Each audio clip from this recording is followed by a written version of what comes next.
2024년 시작하는 첫 말씀 함께 여러분과 나누겠습니다.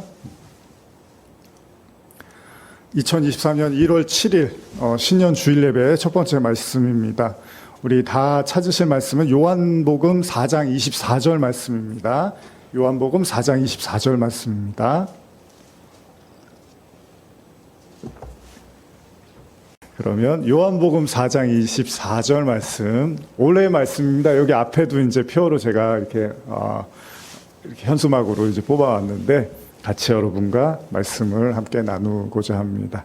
같이 한번 읽어볼까요? 요한복음 4장 24절입니다. 시작. 하나님은 영이시니 예배하는 자가 영과 진리로 예배할지니라. 개역 개정 성경에는 영과 진리로이고요. 이제 예전에 개역 한글 성경에서는 신령과 진정으로라고 이렇게 번역이 되어 있는데 영과 진리가 조금 더 정확한 의미라고 볼 수도 있겠죠. 근데 뭐 같은 이야기입니다. 신령이라는 건 성령이고 진정은 진리라는 의미가 있거든요. 그래서 개역 개정에서는 영과 진리로 이렇게 번역이 되어 있는데요.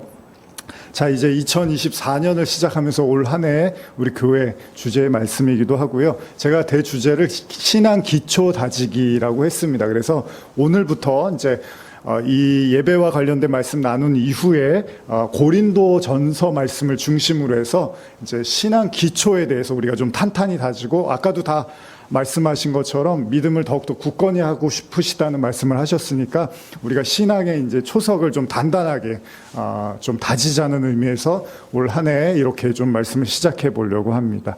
자, 그러면 2024년 우리 교회 주제 말씀인데 이 본문 말씀으로 이제 삼았는데요.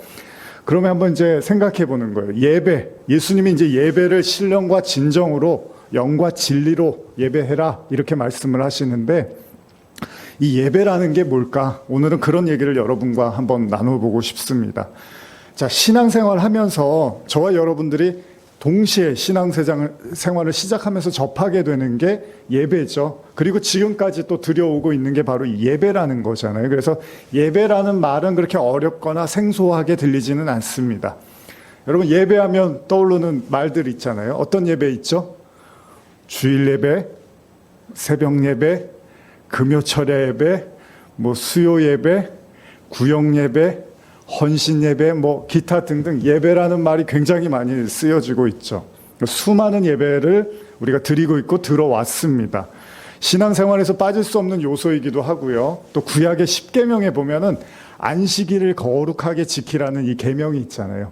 이 계명 아래서 오늘까지도 우리가 예수님이 부활하신 그날을 주일로 삼아서 예배를 이렇게 드리고 있습니다. 그래서 매주일 열심히 예배를 드리고 있는데, 그렇다면 오늘 읽은 본문에서 사용되고 있는 예배, 여러분들 예배라는 말은 아는데 이 예배라는 원래 어원을 한번 좀 생각해 보려고 하는데요. 지금 여기는 이제 헬라어로 신약 성경에 쓰여지면서 헬라어에서 말하고 있는 예배가 무슨 말일까? 예배의 뜻이 뭘까라는 뜻을 한번 살펴보려고 합니다. 그래서 예배라는 말을 헬라어로 보면 이 동사 프로스퀴네오라고 하는데요. 이게 뭐냐면 프로스라는 말 앞에가 뭐뭐를 향해, 전치사라 그러죠. 뭐뭐를 향해, 그리고 퀴네오는 무엇에 대해서 입맞추다 이런 뜻이 있어요.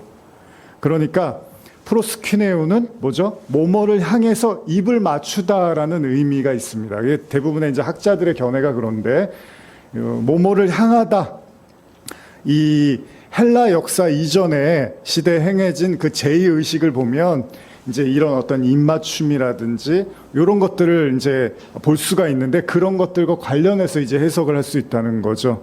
그래서 이집트의 그 조각들에는 예배하는 사람들이 신에게 이렇게 입을 맞추고 손을 쭉 뻗고 있는 이런 모습들이 좀 나오고 있다는 거죠. 그리고 헬라인들 사이에는 이 동사가요, 신들을 경배하는 데 사용되는 전문 용어로서, 제가 지금 읽어드린 건 이제 성경 사전을 보면 이렇게 나와 있습니다. 그래서 땅에 엎드리다, 부복하다, 무릎을 꿇다, 경배하다 이런 의미가 있어요. 그래서 제가 예전에 어떤 이제 수련회 같은 데를 갔는데 이제 침묵 기도 뭐 이런 수련회였는데, 거기서는 이제 인도하시는 분이 기도하라 그럴 때 어떻게 기도하냐면 그냥 앞으로 쭉 엎드려서 기도를 하라 그래요. 그러니까 몸을 그냥 앞으로 엎드려서 눕는 거죠. 이렇게 앞으로 엎드려서 졸잖아요. 사람이 자기도 하고. 근데 그렇게 기도하라고 하는 거예요. 그러니까 이게 뭐냐면 하나님 앞에서 그냥 완전히 납작 엎드리는 형태로 이제 기도를 하죠. 되게 편해요. 그래도 잠도 잘 오고. 근데 이제 기도도 또 하게 되는 거죠. 어쨌든 간에 예배를 드린다는 건 납작 엎드린다라는 의미가 있습니다. 이 예배라는 말이요, 우리가 보고 있는 개역개정의 성경에 이제 신약에서 지금 처음 등장하고 있는데, 그러니까 구약에도 있는데 지금 읽은 요한복음 4장 24절은 이제 신약에 처음 등장하고 있는 예배라는 표현이에요. 이는 예수님께서 사마리아 여인을 찾아가서 그녀와 대화를 나누던 중에 이 예배라는 말씀을 쓰신 겁니다. 요한복음 4장 내용 여러분 아시죠? 예수님이 사마리아 부정한 땅에 가서 부정한 여인과 대화를 하시다가 예배에 대한 말씀을 하신 거예요. 근데 이 예배에 대한 말이 구약에도 이제 개역 개정을 중심으로 봤을 때 구약에도 나오는데 대표적으로 창세기하고 출애굽기에 이제 등장을 합니다. 그래서 창세기 22장 5절에 보시면 이에 아브라함이 종들에게 이르되 너희는 나귀와 함께 여기서 기다리라. 내가 아이와 함께 가서 저기 가서 예배하고 우리가 너희에게로 돌아오리라 하고. 여러분 이 구절 혹시 무슨 얘기인지 아시나요? 이에 아브라함이 종들에게 이르되 너희는 나귀와 함께 여기서 기다리라. 내가 아이와 함께 저기 가서 예배하고 우리가 너희에게로 돌아오리라 하고. 아브라함이 이삭을 바칠 때의 장면입니다. 그래서 이삭을 내가 데리고 예배하고 오게 할 때 예배라는 표현을 쓰는 거죠. 그리고 여기에 이제 쓰이는 그러면 히브리어 동사 이게 뭐냐 할 때 샤하라는 동사가 쓰여지고 있는데 여기도 몸을 구부리다, 절하다. 그래서 bow down 이렇게 표현을 하고 있습니다. 그래서 몸을 그냥 구부리다라는 표현을 하고 있어요. 그리고 개역개정에 또 나오는 예배라는 말이 출애굽기 32장 8절에 있는데 여기도 보면 제가 읽어드릴게요. 그들이 내가 그들에게 명령한 길을 속히 떠나 자기를 위하여 송아지를 부어 만들고 그것을 예배하며 그것에게 제물을 드리며 말하기를 이스라엘아 이는 너희를 애굽 땅에서 인도하여 낸 너의 신이라 하였도다. 지금 읽은 이 본문은 출애굽기에 나오는 본문인데 이스라엘 백성들이요 모세가 하나님의 율법을 받기 위해서 시내산에 올라갔는데 내려오질 않습니다. 그러니까 사람들이 원망을 하는 거예요. 자기의 지도자가 내려오지 않으니까 그러면 우리가 하나님을 대신할 무언가가 필요하다라고 생각을 하고 금송아지를 만들어 놓고 거기서 예배를 드렸다라는 표현을 쓰고 있습니다. 여기에서도 쓰인 원어도 마찬가지로 앞에서 쓰인 히브리어 동사 샤하라는 표현이 쓰이고 있는데요. 마찬가지입니다. 몸을 구부리다, 절하다라는 뜻으로 쓰여지고 있습니다. 그러니까 지금까지 대략적으로 살펴본 것만 해도요. 예배를 드린다는 것이 일단은 자기가 누군가를 향해서 몸을 굽힌다, 엎드리다, 입맞추다 이런 개념으로 볼 수 있다는 거예요.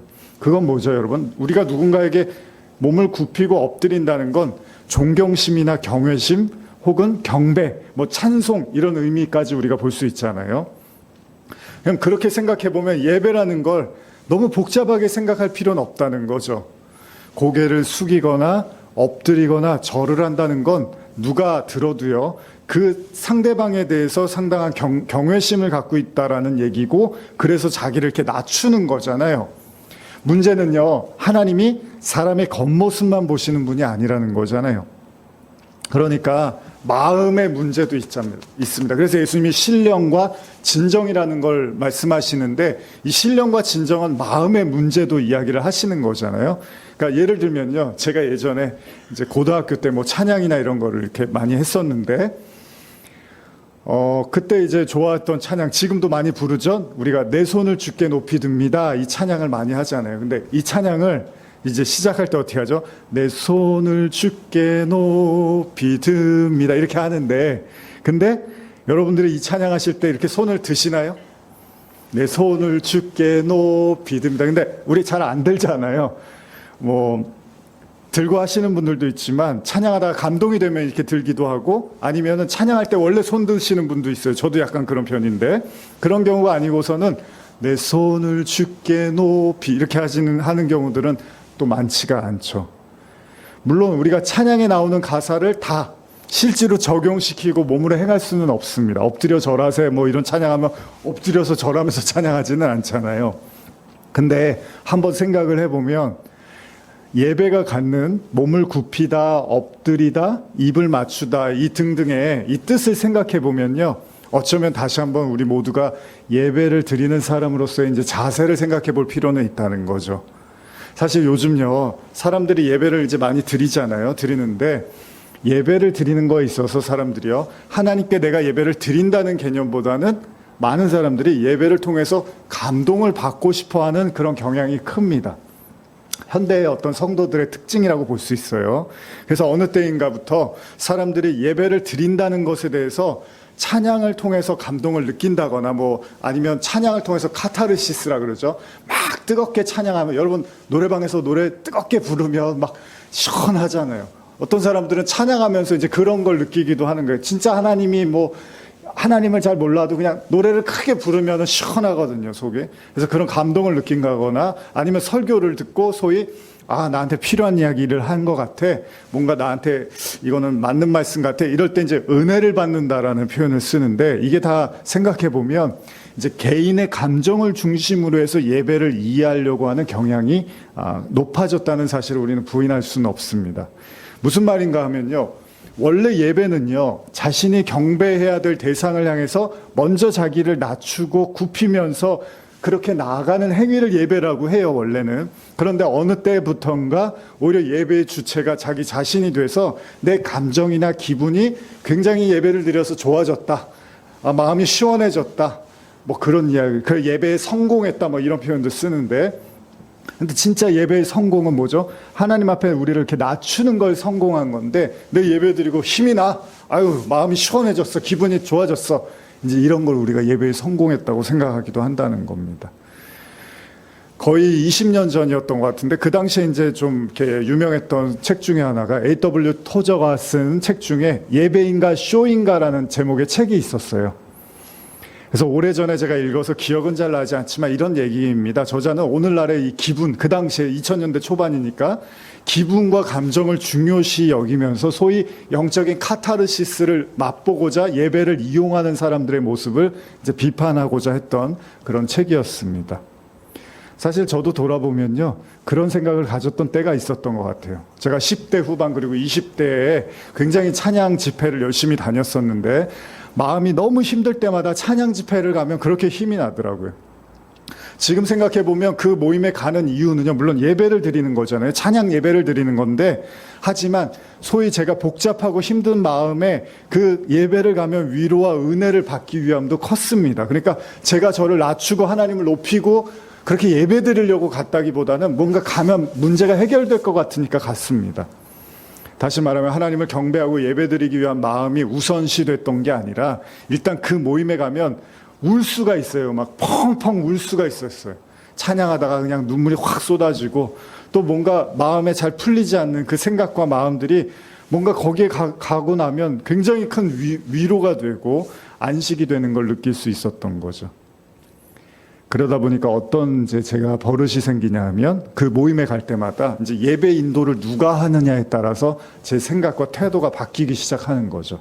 무슨 말이냐면, 예배를 중점적으로 인도하시는 분, 그러니까 예배에 이제 메인 인도자가 있을 때는 같이 열심히 찬양도 하고 처음부터 끝까지 일어서서 막 앉지도 않고 찬양하고, 또 인도하시는 분 한마디 한마디를 굉장히 의식하면서 다 듣고 하는데, 만약에 그분이 안 계시는 날이 있어요. 가끔 해외에 나가시거나 이러면 이제 다른 분이 인도를 하시면 그냥 앉아서 그냥 찬양하고 또 실망도 좀 하고, 왜 안 오셨어 오늘, 안 계실 줄 알았으면 나도 안 올 걸, 이런 생각도 하고. 그러다 보면 예배에 집중을 하는 게 아니라 저 인도자가 소위 잘하나 못하나 이렇게 판단을 하기 시작하는 거죠. 그러다 보니까 예배도 아무래도 다른 분이 계실 때보다는 마음이 그렇지가 않은 거예요. 사실 여러분들도 이 이야기를 듣고 계시면 한편으로는 공감이 가고, 또 한편으로는 이게 바람직한 게 아니다라는 건 아실 겁니다. 무슨 말이냐면요, 나에게 그만큼의 은혜를 끼친 분이니까 소위 그분이 예배 인도를 하면 감동도 되고 눈물도 나고 설교 말씀도 좋고 하니까 더욱 집중하는 게 당연하잖아요. 근데 그렇지 못한 분이 오시면 당연히 그 효과가 줄어드니까 예배에 집중도 잘 못하고, 그러다 보면 예배 드리는 자세도 흐트러질 수가 있겠죠. 이런 경우에 우리가 앞서 살펴보았던 예배에 대한 본래 의미, 그러니까 경배의 대상을 향해서 엎드리고 절하고 입맞추다라는 의미를 상실해 가고 있음을 우리가 인정하게 된다는 겁니다. 여러분, 예배의 목적은 신에 대한 경배가 아니라 나를 유익하게 해주느냐 못 해주느냐에 따라서 나의 예배의 모습이 결정되는, 이제 우리가 이런 실수를 범하게 되고, 결국 이것은 신에게 드리는 예배가 아니라 어떤 의미에서는 나를 위한 경배를 하는 그런 예배가 될 수 있다는 것입니다. 물론 우리가 초기 신앙을 갖게 되면 당연히 그럴 법도 합니다. 교회 나간 지 얼마 안 됐는데 하나님도 예배도 잘 모르는 상황에서 당연히 내게 감동이 되고 은혜가 돼야지 예배를 잘 드릴 수가 있죠. 인정합니다. 저나 여러분도 마찬가지 아니겠습니까? 아직 내가 신앙이 깊지 않으면 당연히 예배가 기쁘고 은혜가 돼야 돼요. 근데 만약에 오랜 시간이 지났는데도 우리가 예배자로서 올바른 그런 신앙을 그냥 어떤 사람에 의해서, 어떤 환경에 의해서 지나치게 지배를 받는다면 우리 스스로가 한번 내가 좋은 예배자인지를 생각해 볼 필요가 있다는 겁니다. 그렇다면 이 지점에서 우리가 한 가지 의문이 듭니다. 우리가 어떻게 하나님께 절대자에게 예배를 드릴 수 있을까, 그럼? 뭐 단지 엎드린다고 되는 게 아니잖아요. 그냥 고개를 푹 숙인다고 예배를 잘 드렸다고 하는 게 아니잖아요. 그러면 어떻게 하면 우리가 진짜 하나님께 예배를 드릴 수 있는가? 혹시 하나님이 아닌, 그러니까 여러분들 주변에 사람이나 다른 대상을 향해서 만약에 여러분 그런 경험이 있을까요? 무슨 말이냐면요, 물론 여러분들이 크리스찬이니까 하나님 외에 다른 것에 경배하거나 예배하지는 않으시겠죠. 그러나 그럼에도 불구하고 나를 아주 바짝 엎드리게 하는, 나를 꼼짝 못하게 하는, 나를 몸을 이렇게 굽히게 만드는 그런 어떤 대상이나 존재가 있냐는 거예요. 혹시 지금이 아니라면 신앙을 갖기 전이라도요, 한번 떠올려 보시면 어떨까요? 여러분들이 신앙이 뭐 지금이 아니라 성숙하지 못했던 시절이나 아니면 신앙이 없었을 때 나를 꼼짝 못하게 만드는, 나를 그냥 바짝 엎드리게 만드는 존재들이 있었는가? 보편적으로요, 우리가 무엇에 대해서 납작 엎드리거나 꼼짝 못한다는 것은 두 가지 의미가 있습니다. 하나는요, 그 대상을 너무 끔찍히 좋아하며, 그 좋아하는 대상이 있으면 그 사람이 하는 말을 그냥 바짝 엎드려서 받아들이게 되잖아요. 또 하나는 뭐죠? 그 대상을 너무 무서워하거나 두려워하면, 공포를 느끼면 그 대상이 앞에서는 나는 그냥 쪼그라들고 바짝 엎드릴 수밖에 없겠죠. 오래전에 제가 초등학교 시절로 기억이 나는데, 이제 돌아가신 아버지하고 항상 이렇게 에피소드가 있었던 것 중에 하나가, 제가 어디 나갔다 온다 그러면 아버지가 몇 시까지 올 거냐고 꼭 물어보세요. 그러면 몇 시에 오겠습니다 얘기를 해요. 그러면 제가 한 10분이나 이제 15분 늦잖아요. 그러면 꼭 거기에 대해서 어쨌든 간 대가를 치르게 하세요. 근데 이게 이제 그때는 제가, 지금은 이제 어른이었지만 그때는 이제 어린 마음에, 그 아버지는 그게 장난인데 저는 그게 싫은 거예요. 뭐 발가락을 간지럽힌다거나 뭐 뭘 꼭 하세요. 또 거기 늦게 오면. 그러면 그 아버지 나름 특유의 장난으로 이제 혼을 내시는 건데, 근데 저는 이제 그때 그게 싫어갖고 아버지하고 약속 시간을 지키려고 굉장히 애를 썼던 것 같아요. 시간 뭐 조금만 늦게 들어가면 어쨌든 뭐 장난을 치시든 뭘 하시니까. 그래서 굉장히 민감하게 제가 반응을 했던 기억이 나는데, 지금 생각해보면 그게 이제 약간 두려웠나 봐요. 그게 이제 무서웠나 보죠. 저는 어린 나이에. 누구나 그러겠지만요, 학생 시절에 우리가 어려워하고 무서워했던 사람들이 있습니다. 한번 여러분들도 떠올려 보세요. 지금 한번 내가 인생에서 무서워했던 사람, 가장 어려워했던 사람들이 다 있으시잖아요. 그 중에 저는 이제 당연히 학교 다닐 때 이제 학교 선생님이었습니다. 제가 뭐 문제아는 아니었는데, 뭐 예를 들면 이제 이 두발 검사 있잖아요. 그러다 보니까 이게 이제 학생과 선생님이 굉장히 철저하게 하셨잖아요, 예전에. 그러니까 학생과 선생님만 보면 이제 굉장히 제가 이렇게 무서워하고 두려워했는데, 제가 머리가 곱슬머리잖아요. 그러니까 뭐 학교에 가면 이렇게 몇 센치 이상 뭐 자르라고 하는데, 곱슬머리는 이렇게 꼬부라지니까 이렇게 피면 길어요. 근데 그걸 자르면 진짜 너무 짧아지거든요. 그러니까 머리를 조금 길게 자를 수밖에 없어요. 근데 이제 선생님들이 이렇게 쭉 잡아당기고 이 자식 봐라 그러고 이제 자른단 말이죠. 그러니까 제가 되게 짧아 보이게 하려고 머리를 바짝 붙이고 뭐 별짓을 다 했었는데 학생과 선생님은 예외가 없습니다. 너 이리 와봐 그러면 이제 머리를 쭉 이 자식 봐라 그러고 그냥 바로 가위로 자르는 거예요. 그래서 몇 번 이제 제가 잘리게 됐는데 얼마나 흉합니까? 그러고 다니며 또 학교 나가면 이제 학생들, 여학생들도 있고 한데 학생들 마음이 그냥 선생님만 보면 조마조마한 거예요. 그러다 보니까 제가 그 선생님이 굉장히 많이 떠올라요. 근데 좋은 분이셨어요. 근데 이제 어쩔 수 없이 보직이 그러니까 이제 무섭게 하셨는데 학교에 가면은 큰 제 관심사 중에 하나가 그 선생님 피해 다니는 거였거든요. 그런데 제가 나중에 이제 가끔 여러분께 말씀도 드렸지만은 이 꿈을 꾸면 나중에 한참 지나고서도 20대, 30대 때도 꿈을 꾸면 학교예요. 그 중학교. 근데 수업 종이 쳤어요. 그래서 이제 교실에 들어가야 되는데 꼭 그 교무실을 지나가게 돼 있는 거예요. 우리 교실이. 그 교무실에 누가 계십니까? 그 선생님이 계시잖아요. 그러니까 교무실 지나가면 바로 수업 제 교실로 들어갈 수 있는데 그걸 이제 안 지나가려고 다른 루트를 막 찾다가 헤매면서 수업종은 쳤고 그러다가 꿈에서 깨는 경우들이 많았어요. 그만큼 이제 공포로 남아 있었나 봐요. 반대로 또 무언가를 좋아하면 납작 엎드린다고 하잖아요. 혹시 여러분들 마음속에 그 꿈뻑 이렇게 절하게 만드는, 그러니까 너무 좋아서 이제 두려워서가 아니라 너무 좋아서 그냥 그 이야기, 그 사람의 말에는 그냥 납작 엎드리는 경우, 그런 경우들이 있잖아요. 예를 들면 이제 자식 이기는 부모 없다 이런 말이 있잖아요. 그래서 우리 사회에서 가장 큰 애착의 대상 중에 하나가 이제 가족이나 뭐 그 중에서도 특히 부모와 자식 관계가 또 그렇잖아요. 물론 오늘날은 또 그런 모습도 많이 퇴색돼 가고 있는 것 같습니다. 근데 어쨌든 천륜은 천륜이고 또 인륜은 인륜이란 말이죠. 자, 분명히 우리를 꼼짝 못하게 만드는 무언가가 있다는 거예요. 우리가 너무 아끼고 사랑하거나 혹은 너무너무 무섭고 두려워하는 어떤 존재가 우리의 마음속에 알게 모르게 작동하고 작용하고 있을 거라는 거죠. 단순한 인간관계에서 오는 감정이 아니라 신에 대한 부분. 문제는 예배는 신과의 관계잖아요. 그러니까 하나님을 예배한다고 할 때 분명히 우리 마음에도요, 크게 이 두 가지 마음이 작동될 수 있다는 거예요.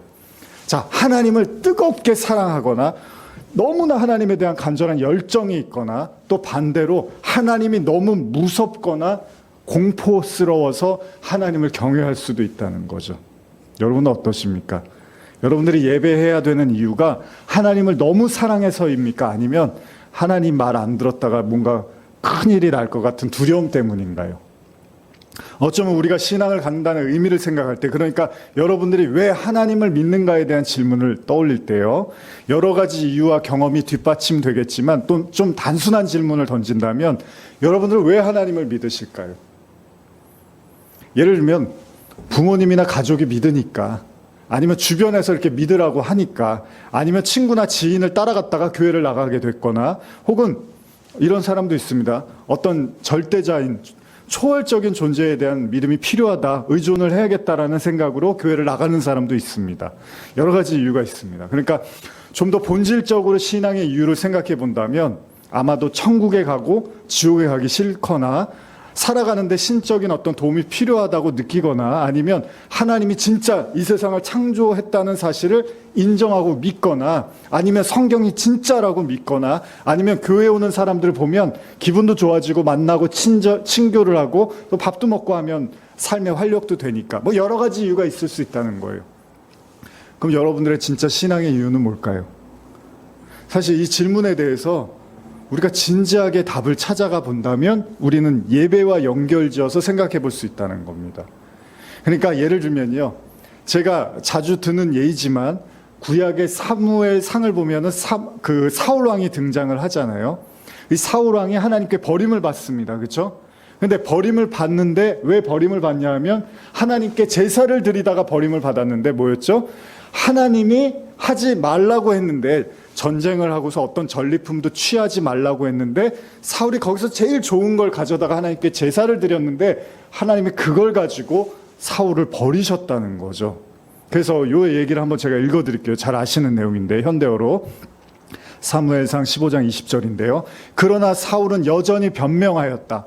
나는 분명히 여호와의 말씀대로 하였습니다. 나는 여호와께서 내게 명령하신 대로 가서 아말렉 족속과 싸웠으며 그들을 전멸시켰습니다. 더구나 그들의 왕까지 사로잡아 이곳으로 끌고 왔습니다. 오직 우리 군인들이 양떼와 소떼 중에서 가장 좋은 놈들을 살려두기는 하였지만 그것은 순전히 여기 길갈의 성소에서 하나님 여호와께 제물로 바치기 위한 것이었습니다.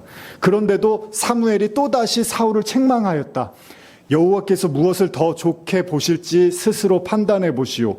자신의 명령을 따르는 것보다 번제나 화목 제물을 더 좋게 생각하실 것 같소? 똑똑히 들으시오. 당신이 여호와의 말씀을 듣고 순종하면 그보다 더 좋은 제물이 없을 것이오.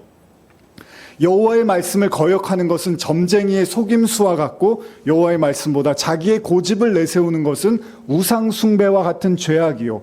이제 당신이 여호와의 명령을 저버린 것 같이 여호와께서 당신을 저버릴 것이요. 당신은 이제 더 이상 하나님의 백성을 다스리는 왕이 될 수 없어. 잘 아시는 내용이죠. 여기서 사울이요, 사무엘 선지자로부터 우리가 잘 아는 유명한 말씀을 듣는데 그게 뭐냐면 순종이 제사보다 낫고 듣는 것이 숫 양의 기름보다 나으니, 이런 말을 들어요. 무슨 말이죠? 가만히 생각해 보면 사울이 이렇게까지 한 이유가 뭘까요? 자, 하나님이 하지 말라고, 다 전쟁에서 어떤 재물도 취하지 말라고 했는데 굳이 좋은 양과 소를 살려둬서 하나님께 제사를 드렸던 이유가 뭐죠? 하나님을 너무 사랑해서요? 그러면 하나님이 그 마음을 아시고 과연 사울을 버리셨겠습니까? 자기를 너무 사랑해서 한 일인데, 그래도 명령은 어겼지만 그 마음을 아셨기 때문에 하나님께서 이렇게까지 화를 내시진 않았겠죠. 문제는 사울의 제사의 목적이 하나님에 대한 엎드림, 우리가 알고 있는 예배, 굽힘 혹은 입맞춤이 아니었다는 거잖아요. 하나님은 알고 있었던 거죠. 뭘까요? 이미 우리가 나눴지만 사울은 하나님으로부터 버림을 받잖아요. 그런데도 어떻게 하죠? 하나님의 사람 다윗을 굉장히 많이 괴롭히잖아요. 왜요? 이렇게까지 다윗을 괴롭힌 이유는 뭐였죠? 하나님이 다윗을 장차 왕으로, 이스라엘 왕으로 세울 것을 알았단 말이에요. 기름 부은 걸 알았습니다. 그럼 이유는 다명합니다. 하나님께서 사울의 제사를 경멸하신 이유는 뭐였죠?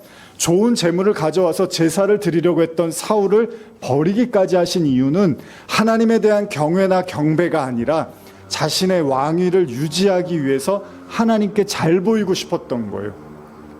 쉽게 말하면 자신의 왕권에 대한 집착, 혹은 백성들 앞에서 영예가 하나님의 명령을 어기면서까지 제사를 강행했던 이유라는 거죠. 그러니 무서운 것이 있습니다. 제사라고, 특히 인간의 시선에서 봤을 때는 좋은 재물을 가지고 하나님께 드리는 제사라고 하나님이 이건 절대 안 받지 않으실 거야, 이건 기뻐하실 거라고 생각하지만 하나님이 보시는 건 사울의 마음이었고 사울이 왜 제사를 드리려고 했는 그 동기였다는 거죠. 그 동기는 무엇이었습니까?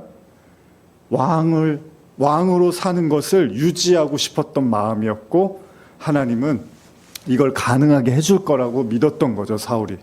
그래서 하나님 앞에 뭘 한 거예요? 제사라는 쇼를 한 거예요.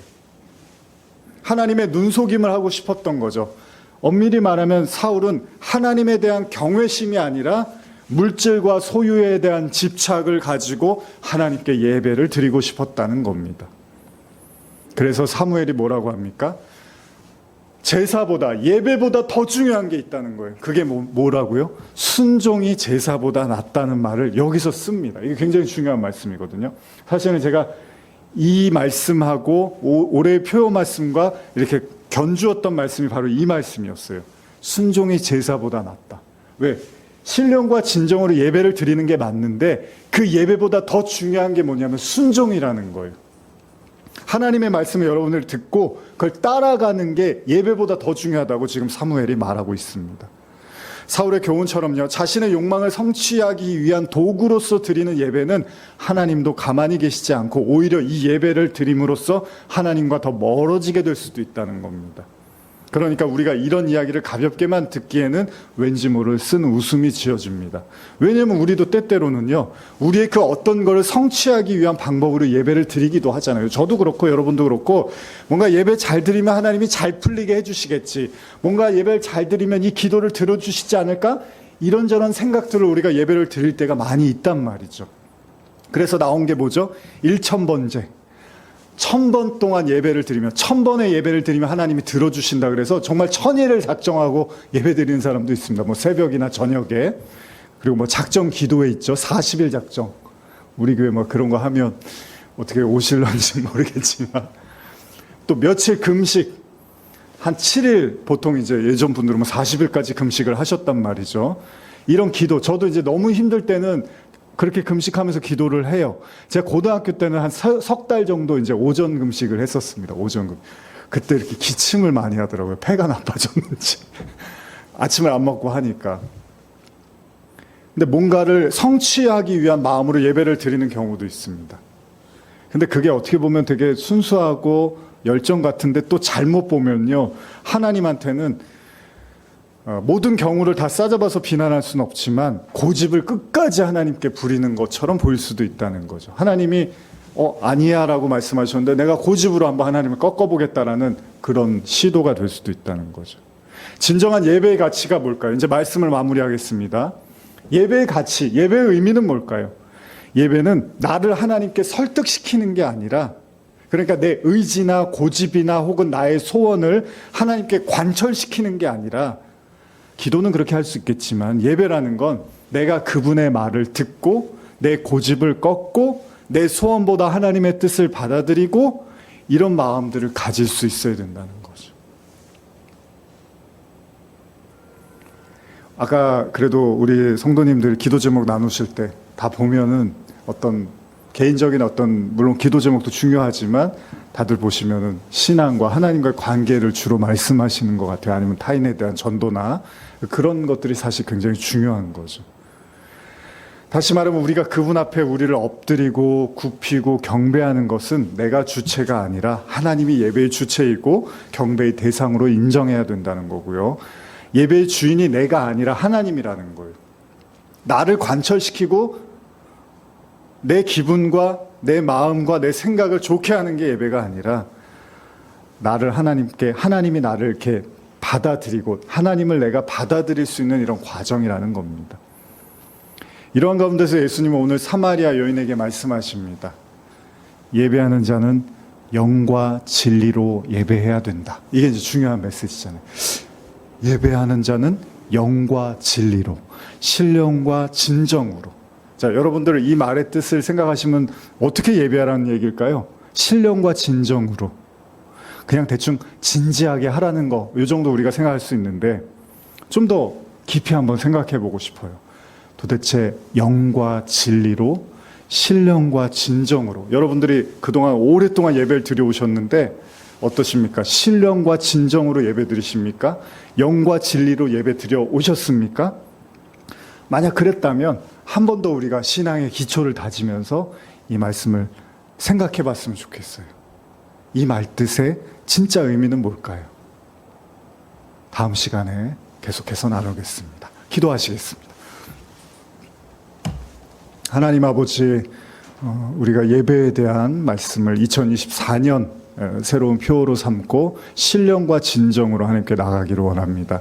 우리 성도님들 이곳에서 또 이전에도 계속 예배드리며 왔는데 올 한 해는 정말 영과 진리로 신령과 진정으로 예배드리는 진정한 예배자로 또 거듭나게 하시고 이를 통해서 예배의 기쁨과 삶의 행복을 누리게 하여 주시옵소서. 감사드립니다. 예수님의 이름으로 축복하며 기도합니다. 아멘. 우리 다시 한번 형제의 모습 속에 한 번 더 찬양하시고 남은 분들 우리 기도 나누는 시간 갖겠습니다.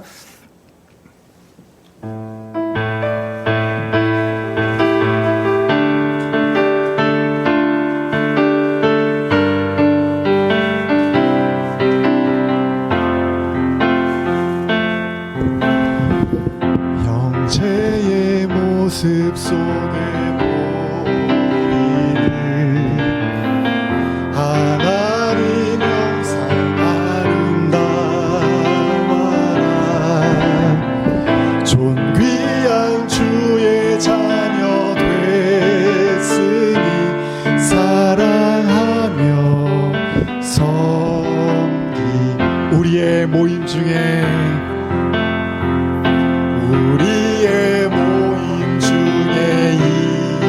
임하신 하나님 영광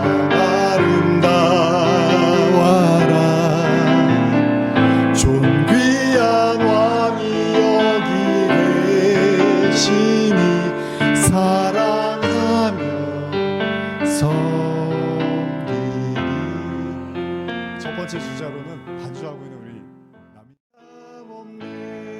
우리 그 자리에 일어나서서 마지막으로 우리 함께 찬양하고 마쳤으면 좋겠습니다. 다시 한번 이 찬양 가사를 깊이 생각하시면서 우리 다짐하며 함께 찬양하겠습니다. 전능하신 나의 주 하나님은 능치 못하실 전혀 없네. 우리의 모든 간구도 우리의 모든 생각도 우리의 모든 꿈과 모든 소망도 신실하신 나의 주 하나님은 우리의 모든 괴로움 바꿀 수 있네. 불가능한 일 행하시고 죽은 자를 일으키시니 그를 이길 자 아무도 없네. 주의 말씀을 의지하여 깊은 곳에 금을 던져 오늘 그가 놀라운 일을 이루시는 것 보라. 주의 말씀을 의지하여 믿음으로 금을 던져 믿는 자에게 능치 못함 없네. 하나님 아버지 감사합니다. 이제 2024년을 시작했습니다. 첫 번째 주일을 하나님께 드리며 나아갑니다. 하나님, 간절히 바라는 것은 우리의 모든 걱정과 근심, 두려움, 또 염려 다 주님께 맡기고 한 해를 살아가고 싶습니다. 하나님이 우리에게 주신 삶이 하나님이 주신 기쁨과 은혜를 누리면서 살아야 되는데 온통 걱정과 근심과 불안으로 살아간다면 그것은 하나님이 원하시는 삶이 아닌 줄 압니다. 올 한 해 시작하며 믿음으로 결단합니다.